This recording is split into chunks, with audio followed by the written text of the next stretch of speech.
పిచ్చి పిచ్చిగా వాగేవంటే పళ్ళు రాలిపోతాయి. వేద వేషాలు వేయకుండా నడు లోపలికి. ఏంటి తున్నపోతుల అడ్డంగా బలిసి తెగరచ్చిపోతున్నావు? కొట్టానంటే దవడ పగిలిపోతా. ఈ కొడుకులాగా నన్ను గుప్పెట్లో పెట్టుకుందాం అనుకున్నావా? చెయ్యి నొరికి చేతిలో పెడతాను. మావయ్య గారిలాగా నన్ను చీకటి కొట్లో పడేద్దాం అనుకుంటున్నావా? కిరసనాయిల్ పోసి తగలబెట్టేస్తాను. తల్లో పూలు, నుదుట బొట్టు, రంగురంగుల చీరలు, చేతి గాజులు, ఈ వేళ నీకు ఇవన్నీ ఉన్నాయంటే దానికి కారణం ఈయన, నీ ఆయన.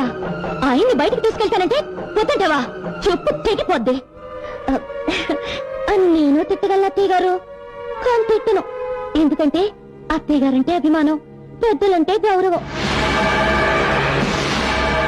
రండి మావయ్య. ఏమో నాగమణి, నేను అలా బయటికి వెళ్ళొస్తాను. ఇల్లు జాగ్రత్త.